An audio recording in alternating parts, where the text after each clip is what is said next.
मुंबईत काळा घोडा चौक येथे काळा घोडा फेस्टिवलची सुरुवात झालेली असून या फेस्टिवलमध्ये वेगवेगळ्या प्रकारची कलाकृती, साहित्य, शॉर्ट फिल्म व म्युझिकद्वारे कलाकारांना आपली कला सादर करण्यासाठी एक विशिष्ट मंच उपलब्ध करून देते. या फेस्टिवलची सुरुवात 1999 पासून झाली असून यंदाचा 25वा वर्ष हे फेस्टिवल साजरा करत आहे. 25 वर्षात हे फेस्टिवल एवढं प्रसिद्ध झाले आहे की विदेशातून देखील या फेस्टिवलला पाहण्यासाठी नागरिक येतात. तसेच भारताचे तरुण आपली कला या फेस्टिवलद्वारे लोकांसमोर मांडण्याचा प्रयत्न करतात.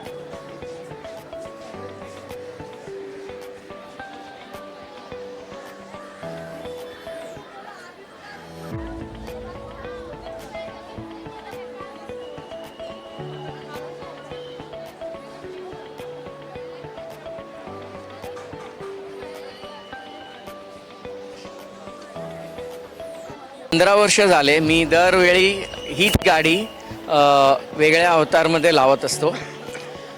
ह्यावेळी सिल्वर जुबलीचा हा केक आहे. ब्लॅक फॉरेस्ट केक बनवला आहे गाडीचा मी. आणि पाठी तुम्हाला तो पोस्टर दिसतो, तो वाढदिवसाच्या हार्दिक शुभेच्छा म्हणून एक पोस्टर बनवला आहे. असले पोस्टर आपल्याला सगळीकडे दिसतात. आणि त्या पोस्टरवरती हा एक कटाक्ष आहे. पॉलिटिकल पोस्टर्स जे लागतात भिंतीवर त्याच्यावरती हा एक कटाक्ष पण आहे.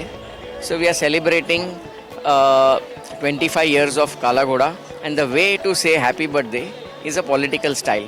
म्हणून मी गुंठा मंत्री जो असतो त्याचा एक म्हणजे जो कोणाचाही बर्थडे असू द्या स्वतःचे मोठे पोस्टर्स तो लावतो आणि त्याच्यावरती हा मोठा कटाक्ष आहे. तर आधी म्हणजे जहांगीर आर्ट गॅलरीच्या बाहेर, Jehangir art gallery is a difficult place to get bookings. तर त्याच्या बाहेर हा सुरू झालेला फेस्टिवल आहे. आर्टिस्ट ज्यांना संधी भेटत नव्हती त्यांनी इथे लावायला सुरुवात केली आणि त्याच्यामधून आता हा मला वाटतं एशियात सर्वात मोठा आर्ट फेस्टिवल झाला आहे 25 वर्षात. तर मला 15 वर्ष झाले गाडी लावून. दरवेळी नवीन गाड्या लावत असतो मी. एकंदरीत फॉर्मिंगचे पण येतात. आणि आता नवीन एक last year food as an art form म्हणून इंट्रोड्यूस झालं आहे. पोएट्री रीडिंग सेशन्स पण असतात. 2 दिवसाआधी एक बुक लॉन्च पण झालं इथे, कॉफी टेबल बुक काला घोडा फेस्टिवलवर. तर त्याच्यामध्ये पण 15 वर्षाचं माझं काम प्रिंट झालं आहे कॉफी टेबल बुकमध्ये. म्हणजे लिटरेचर म्हणा, पोएट्री म्हणा, फॅशन डिझाईन अँड म्युझिक सगळे आर्ट फॉर्म हे लोक कव्हर करतात. खरं तर हे काला घोडाचं 25वं वर्ष आहे आणि आम्ही यावेळेला सिल्वर जुबली इयर सेलिब्रेट करतोय. यंदाच्या वर्षी काला घोडामध्ये आम्ही 25 वेगवेगळ्या प्रकारचे सिल्वर घोडे लावलेले आहेत आणि वेगवेगळ्यांचे वेगवेगळे विषय आहेत. मुळातच काला घोडा फेस्टिवल हा कलाकारांसाठी खूप महत्त्वाचा आहे, कारण कलाकार त्यांच्या ज्या सगळ्या मनातल्या भावना आहेत त्या पूर्णपणे ह्या रोडवर मांडण्याचा प्रयत्न करत असतात. ह्या पूर्ण रॅम्पार्ट रोडला एक वेगळी हिस्ट्री आहे जिथे अनेक समांतर चळवळी झाल्या होत्या कलाकारांबद्दलच्या. यंदाचं 25वं वर्ष असल्यामुळे आम्ही जास्तीत जास्त टाकाऊपासून टिकाऊ वस्तूतनं आपण कशाप्रकारे सस्टेनेबल पर्यावरणाकडे जाऊ शकतो किंवा शाश्वत पर्यावरणाकडे कसं जाऊ शकतो याचा पूर्ण वेळ विचार केलेला आहे.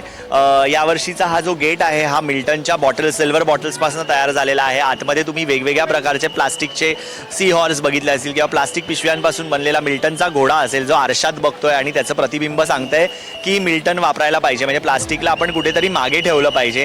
त्याचप्रमाणे कावळा आणि घोड्याचा एक संबंध असणारं एक इन्स्टॉलेशन आहे. आतमध्ये मुंबईच्या प्रवासाबद्दल ट्रेन आणि बस आणि याचं एक इन्स्टॉलेशन आहे. तर मला असं वाटतं कुठेतरी ही वेगवेगळ्या प्रकारचे इन्स्टॉलेशन जे आहेत हे फक्त लोकांना एक सामाजिक संदेशच देत नाही आहेत, तर त्याच्यातनं एक वेगळं वळण घेऊ पाहत आहेत. दुसरी गोष्ट सेल्फी आणि फोटोज हे आजच्या काळातली एक गरज आहे असं मला वाटतं. ते तर लोक करतातच आहेत, अदरवाईज पण लोक खूप एन्जॉय करत आहेत. काही आज शाळेतली सकाळपासून मुलं येत आहेत, कॉलेजेसमधली मुलं येत आहेत. काही आम्ही हे सगळं जे काला घोडा आहे ते आम्ही ॲक्सेसिबल करायचा प्रयत्न करतो आहे, जिकडे आम्ही रॅम्प्स ठेवले आहेत, जिथे आम्ही लोकांना इझी टू ॲक्सेस ठेवलं आहे. त्यामुळे माझे सगळे दिव्यांग मित्रसुद्धा या फेस्टिवलला येत आहेत. मुळातच काला घोडा फेस्टिवल आणि काला घोडा संस्थाच्या ज्या मेन आहेत मॅम ब्रिंदा मिलर यांनी सस्टेनेबिलिटीकडे जास्त भर दिलेला आहे आणि हेरिटेजसाठी आपण काय करू शकतो यासाठी त्या काम करत आहेत. तर मला असं वाटतं की हा मुळातच कलाकारांसाठी आणलेला फेस्टिवल आहे. एकंदरीत त्याची सुरुवात कशी झाली त्याबद्दल तुम्ही माहिती? ह्याची सुरुवात बरोबर 25 वर्षापूर्वी झालेली. अनेक मोठे मोठे आर्टिस्ट या कालाघोडाचा एक भाग होते आणि समांतर चळवळीमध्ये आपल्या मॉडर्न आर्ट असेल, आपलं जे ट्रेडिशनल आर्ट असेल ते लोकांसमोर आणण्यासाठी आणि लोकमान्यता मिळण्यासाठीचा हा फेस्टिवल होता. म्हणजे जिथे आज लोक पेंटिंग एक्झिबिशन्स बघायला येत नाहीत, पण तिथे अशा प्रकारचे फेस्टिवल बघून त्यातनं त्यांना काहीतरी कलात्मक दृष्टीकडे आपली होणारी जडणघडण किंवा महाराष्ट्राची असेल, मुंबईची असेल, मुंबईच्या स्पिरिटची असेल, हे सगळं त्यांना कळतं आहे. आणि मला असं कुठेतरी वाटतं की कलाकारांनी अशा प्रकारच्या फेस्टिवल्सला येऊन आपली जी कला सादर करताना इतर प्रेक्षकांनी येऊन त्यांना छान पद्धतीने जर प्रतिसाद दिला तर नक्कीच त्यांच्यासाठी ती शाबासकी असेल आणि त्यातनं एक वेगळी ऊर्जा मिळून ते लोक जास्त चांगलं काम करू शकतील. सर काय म्हणाल आपण आता कालाघोडा फेस्टिवल आपण बघितलं, कसं वाटतं आपल्याला? अरे एकदम मी दरवर्षी न चुकता येतो आड्या ह्या फेस्टिवलला. अजून जे माझ्या ओळखीचे, आता आमचा टिळक आहे, आर्टिस्ट आहे, कलाकृती करतच असतो आमच्या कंपनीमध्ये पण आणि बाहेर पण. तशा लोकांना मी प्रोत्साहित करून घेऊन येतो का तुम्ही या इकडे बघायला काय चालते ना, ते आपल्याला काय घेता येईल याच्यामधनं. किती वर्षापासून आपण येतोय?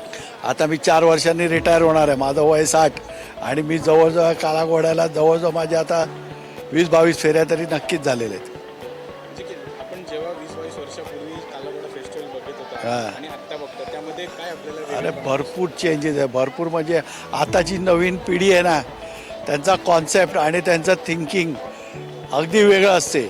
जास्त करून from waste what you can make ह्याच्यावरती कॉन्सेप्ट त्यांचं जास्त असतं. म्हणजे आपण वेस्ट करतो त्याच्यावरती आपण काय चांगलं बनवून लोकांसमोर ठेवू शकतो. आता उदाहरणच आहे हे, तो घोडा तिथे सिल्वर कलरचा लोकांना वाटतो असा फॉईल लावला आहे काय, पण ती ॲक्च्युअल जीभ आहे. ते जवळ तुम्ही जाऊन जो कला बघतो बारीकीने, इथे नुसतं येऊन ते काय बिलटे बघून उपयोग नाही. ज्या माणसाने जे काय बनवलं आहे त्याला महत्त्व जास्त आहे. तो काय करून ठेवलं आहे त्याला नीट अँड थोडं मेहनत घेऊन नीट बघायला पाहिजे त्यांनी काय केलं आहे, लोकांसाठी दाखवायचा प्रयत्न. त्याच्यातनं मेसेज पण भरपूर जातात. तुम्ही आता इकडे बघा, इकडे त्यांनी सगळी प्लॅस्टिकची भांडी वगैरे, सियॉर्स प्लॅस्टिकची भांडी, खेळणी बिळणी सगळी पोरांची लावलेली आहे. म्हणजे त्याच्यामधनं पण आता जसं मुंबईमध्ये सुशोभीकरण करतायत तसं कुठच्या स्पॉटला ह्याच्यामुळे सुशोभीकरण करता येतं. ते कुठे जातं, डायरेक्ट कचरपट्टीमध्ये फेकतात, जमिनीमध्ये काढून टाकतात. त्याचं सुशोभीकरण चांगल्या रीतीने केलं तर नक्की होते. सर आपण आर्टिस्टच्या नजरेतून आपल्याला कसं वाटतं, म्हणजे एक आर्टिस्ट आता हे म्हणाले तसंच की ह्या मुलांनी जे काही बनवलेलं आहे ते म्हणून वेस्टेज मटेरियलमधून बनवलं आहे. ही त्यांची कलाकृती खूपच चांगली आणि उत्कृष्ट दर्जाची आहे. यातून मलाही काहीतरी शिकण्यासारखं मिळालं की आपणही असं काही करू शकतो का. काय म्हणतो माझ्या समाधानाकरता की कोणाला तर पुढे आपण ते चालू आहे. मी पण आता रिटायर झालो ना, आम्ही दोघंही मेंद्रमध्ये होतो, मेंद्र कांदिवली प्लॅन्टला. असं आता आपण इथे आला किती वर्षापासून? नाही, मी मला आता 2-3 वेळाच मी आलेलो. आता ह्याने मला सांगितलं आज काहीतरी नवीन प्रकार आहे तर येऊन बघूया म्हणून आज आलेलो आहे. असं आता कसं वाटलं सर? सुंदर. अजून बघायचं आहे आम्हाला अजून, पण तुम्ही आता पैसे एंट्रीलाच एंट्री घेता म्हणून थांबलो आहे. आम्ही त्याच्या पुढे गेल्यानंतर म्हणजे लक्षात येईल ते काय ते. Okay, thank you. नवीन घडामोडी पाहण्यासाठी आजच आम्ही मुंबईकर 24 तासला लाईक करा, सबस्क्राईब करा आणि अपडेट राहा.